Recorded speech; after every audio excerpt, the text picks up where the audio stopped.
Assalamualaikum warahmatullahi wabarakatuh. Salam sejahtera bagi kita semua. Selamat datang dan selamat bergabung di mata kuliah Bisnis Retail dan Waralaba. Dan untuk pertemuan hari ini kita akan membahas materi terkait retail location and retail site location. Yang pertama kita bahas dulu dari sisi retail locationnya ya. Nah, di sini di dalam penetapan atau penentuan lokasi bisnis retail ya, ada beberapa hal yang perlu kita tetapkan. Yang pertama dari segi lokasinya. Makanya di sini dijelaskan bahwa yang paling penting adalah lokasi, dan juga lokasi. Lalu kenapa sangat begitu penting penetapan lokasi di dalam penetapan suatu bisnis retail? Di sini ada 3 hal. Yang pertama yaitu dari lokasi merupakan salah satu menjadi pertimbangan paling penting dan juga paling berpengaruh besar ya terhadap keberlanjutan suatu bisnis retail yang akan dijalankan nantinya. Poin yang kedua ya terkait dengan keputusan. Nah, ini sangat penting juga bagi pemilik atau owner ya bisnis retail itu ketika dalam memutuskan lokasi itu memang perlu penting ya. Kenapa? Karena dengan nanti cost biaya yang akan dikeluarkan. Apakah nanti lokasi tersebut itu apakah nanti pembangunan untuk bisnis itu apakah menyewa atau membangun, tentu itu kan berbeda ya. Biaya sewanya berapa per tahunnya dan ketika membangun pun biayanya berapa seperti itu. Yang ketiga terkait dengan resiko ya. Nah, tentu ya penetapan resiko sangat penting juga dalam penetapan lokasi bisnis retail ya. Harapannya pasti kita menginginkan lokasi yang strategis dan tentu dari aksesibilitasnya mudah didatangi, kemudian juga mudah dengan alat transportasi umum maupun kendaraan pribadi seperti itu. Makanya penting kenapa lokasi akan dibahas dalam materi hari ini. Kemudian, berikutnya sini ada beberapa alasan dalam memilih lokasi ya. Di sini dikatakan bahwa lokasi yang terbaik bagi retail adalah lokasi yang mampu mewujudkan ya tingkat permintaan dan penjualan yang tinggi. Nah, tentunya di sini harus ada balance, ada keseimbangan antara konsumen dan produsen. Konsumen pasti menginginkan produk dengan kualitas yang tinggi, harganya lebih murah. Tapi dari segi produsen tentu ingin menginginkan produk mereka penjualannya itu lebih tinggi sehingga profit yang mereka dapatkan juga tinggi. Di sini ada keseimbangan permintaan dan juga penawaran ya dari produsen dan juga dari pihak konsumennya sehingga baik produsen konsumen sama-sama menerima manfaat seperti itu ya. Dari segi konsumen menerima manfaat dari kepuasan ketika mereka membeli produk tersebut. Dari segi produsen mereka menerima manfaat dari segi profit yang mereka dapatkan seperti itu ya. Dan di sini ada beberapa faktor yang mempengaruhi tingkat permintaan ya pada bisnis retail. Yang pertama dari skala ekonominya. Nah, ini skala ekonomi juga beragam ya. Dari ekonomi mikro dan juga ekonomi makronya. Kalau makro dia kan lingkupnya lebih luas ya secara Indonesia misalnya. Tapi kalau segi dari mikro dia lebih kecil, biasanya UMKM, bisnis produk tertentu. Ini juga akan berpengaruh terhadap penetapan lokasinya mau di mana sih disebut ya. Kalau misalnya targetnya untuk pasar lebih global, nasional, tentu kan mungkin akan ditempatkan di pusat-pusat tertentu. Tapi kalau misalnya produknya masih untuk produk sederhana gitu ya, masih baru, nah mungkin bisa ditempatkan di set location yang mikro seperti itu. Yang kedua, dari segi karakteristik demografi dan juga lifestyle-nya ini. Demografi di beberapa tempat itu juga akan berpengaruh. Misalnya di daerah Jawa Barat kah, atau mungkin Jawa Tengah kah, atau mungkin di luar Pulau Jawa ya, itu akan berpengaruh terhadap demografi yang terjadi terhadap cost biaya tadi. Dan kedua lifestyle ya, gaya hidup. Nah, sekarang gaya hidup zaman sekarang ya, karena semuanya pengen serba instan ya, itu juga kan berpengaruh terhadap penetapan lokasi. Apakah perlu gitu ya, itu menjadi pertimbangan lain bagi para produsen ketika akan menetapkan lokasi membangun di mana bisnis itu ya. Kira-kira perlu nggak sih gitu ya membangun adanya store atau toko gitu ya, karena melihat tadi ya bahwa sekarang sistem pembelian itu sudah dilakukan secara online ya, dimanapun kapanpun. Jadi apakah perlu juga itu menjadi pertimbangan, itu menjadi pertimbangan besar gitu ya bagi para bisnis owner seperti itu.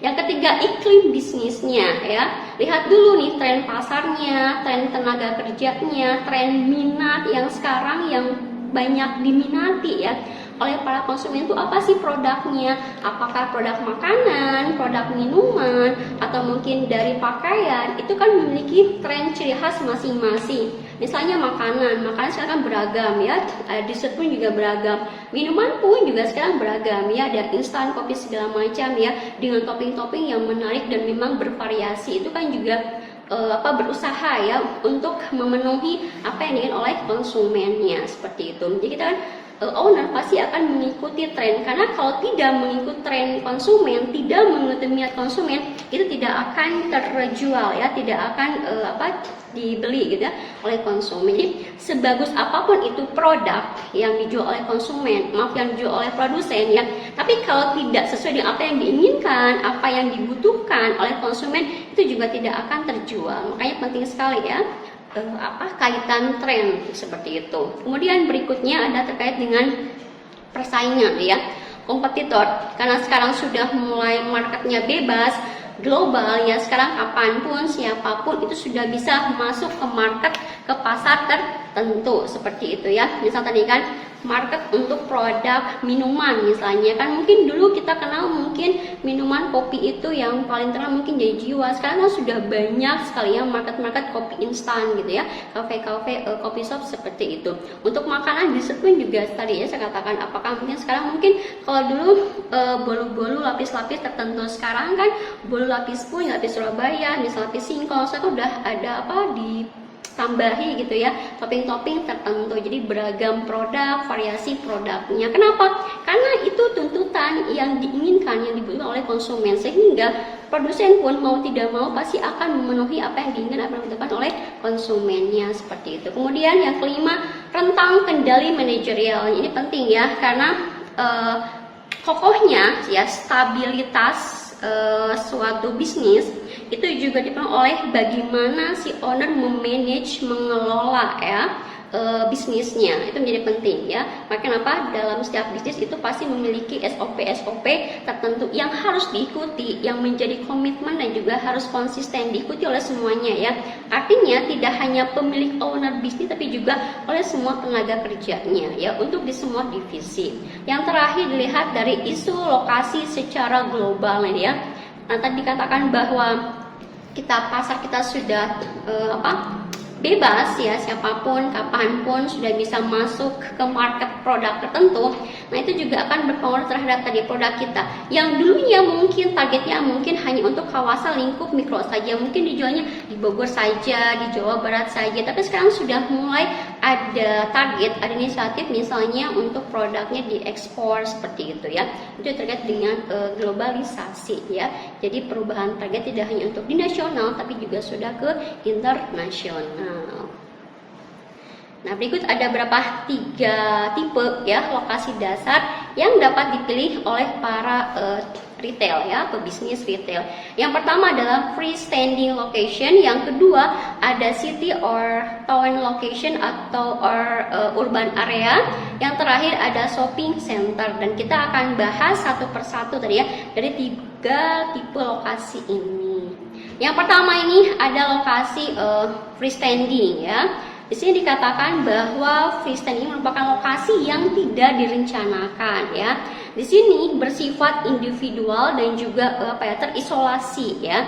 Artinya menjauh dari keramaian, tapi dari segi luasannya ya itu memang sangat luas. Ada beberapa keuntungan. Yang pertama, akses yang mudah dan ketersediaan area parkir yang luas. Kemudian juga dari segi trafiknya ya, kemacetannya meskipun tinggi, tapi kan karena ada area yang luas itu juga akan meminimalisir ya kemacetan yang ada. Yang ketiga, dari segi visibilitas untuk menarik pelanggan ya. Keempat, ini biaya sewanya lebih murah. Kemudian yang terakhir adalah adanya pembatasan ya pada tanda-tanda ataupun jam-jam tertentu pada produk-produk tertentu. Itu yang pertama ya, dari tipe lokasi freestanding. Kemudian yang kedua adalah dari urban area ya. Di sini misalnya di lokasi perkotaan atau mungkin kawasan pusat bisnis gitu ya. Kemudian juga dari central business district, juga main street, dan terakhir ada inner city ya. Misalnya kalau di kota Bogor saja kan, Bogor terkenal dengan kuliner ya. Mungkin dari Surya Kencana, Taman Takan ya, Taman Kencana itu kan banyak sekali lokasi-lokasi pusat-pusat yang bisa dijadikan produk-produk kuliner gitu. Jadi setiap wilayah pasti punya khas tertentu, produk tertentu gitu. Itu salah satunya. Itu untuk dua tipe lokasi kan. Freestanding yang pertama, kemudian yang kedua tadi ada urban area. Yang ketiga ini yang paling banyak yaitu adalah shopping center atau pusat perbelanjaan ya. Kalau dulu ya pusat perbelanjaan shopping center ini lebih dikenalnya gitu ya, lebih banyaknya itu ada di kota-kota besar. Tapi sekarang ya untuk kota-kota kecil pun sudah mulai ada ya ciri khas yang menjadi pusat perbelanjaannya gitu ya. Misalnya sekarang kalau dulu kan kita kenalnya mungkin di Jakarta banyak pusat-pusat perbelanjaan, tapi sekarang pun bahkan di mungkin desa belum ya, mungkin beberapa masih perusahaan yang kecil maksudnya belum menjadi pusat perbelanjaan gitu ya. Misalnya saja di sini ada pusat perbelanjaan misal masyarakat, kemudian power center. Nah ini ya menjadi pusat-pusat produk-produk khas atau mungkin ya produk ataupun jasa tertentu ya. Kalau misalnya saya katakan di Bogor misalnya kuliner gitu kan, ada Takan, ada Jalan Surya Kencana, atau mungkin kalau di Bandung banyak ya misalnya terkait terkenal dengan distro-distro daerah mana, untuk yang makanan daerah mana, seperti itu ya. Kemudian ya shopping mall. Nah ini berbagai macam produk yaitu ada dalam satu tempat. Jadi itu memudahkan kita konsumen ya, kalau membeli produk tidak harus misalnya membutuhkan tenaga gitu ya, harus jarak jauh ke sana, jarak jauh ke sini, tapi dalam suatu tempat tersedia berapa produk. Yang berikutnya ada lifestyle center. Nah terkait dengan kebutuhan gaya hidup kita ya, misalnya mungkin dari segi aksesorisnya atau mungkin untuk mempercantik, mempersehat wajah kulit kita ya, itu disediakan di di lifestyle center gitu ya. Kemudian berikutnya ada mixed use development ya, nih sebenarnya di Indonesia masih belum banyak ya. Ini di Amerika, di Inggris ya itu sudah mulai dikembangkan. Artinya satu tempat tadi ya, kalau shopping mall dia kan satu tempat berapa produk. Nah kalau mixed use development itu tidak hanya ada produk tapi juga ada semacam fasilitas tertentu ya, artinya pelayanan-pelayanan yang bisa diberikan kepada konsumennya tanpa harus berbayar gitu ya. Yang keenam ada outlet center. Nah ini tercatatkan ya, di Bogor misalnya ada Pajajaran untuk terkenal distro-distronya gitu ya, seperti itu. Kemudian berikutnya festival center. Nah ini ya, kalau di Bogor biasanya kan di Jalan Surya Kencana ya, itu karena bangunannya khas Bogor gitu ya, masih zaman dulu, itu bisa kalau acara-acara festival gitu ya, itu bisa di sana. Yang terakhir itu adalah larger ya, multi format development. Nah ini juga di Indonesia ya, ini juga masih belum berkembang kan dari segi luasan ya, lingkup tempatnya ya, itu harus terintegrasi ya. Mungkin kalau di Indonesia seperti BSD ya, jadi ada tempat tinggalnya, ada shoppingnya, dan juga ada tempat kerjanya. Jadi dalam satu kawasan ya, semua akses kerja, kebutuhan pribadi, kebutuhan pribadi itu ada dalam satu kawasan, seperti itu. Jadi tadi ya dijelaskan ada 3 tipe lokasi, freestanding, urban area, dan juga shopping center ya. Nah di sini ada beberapa istilah shopping center lainnya yang biasa digunakan ya di beberapa wilayah.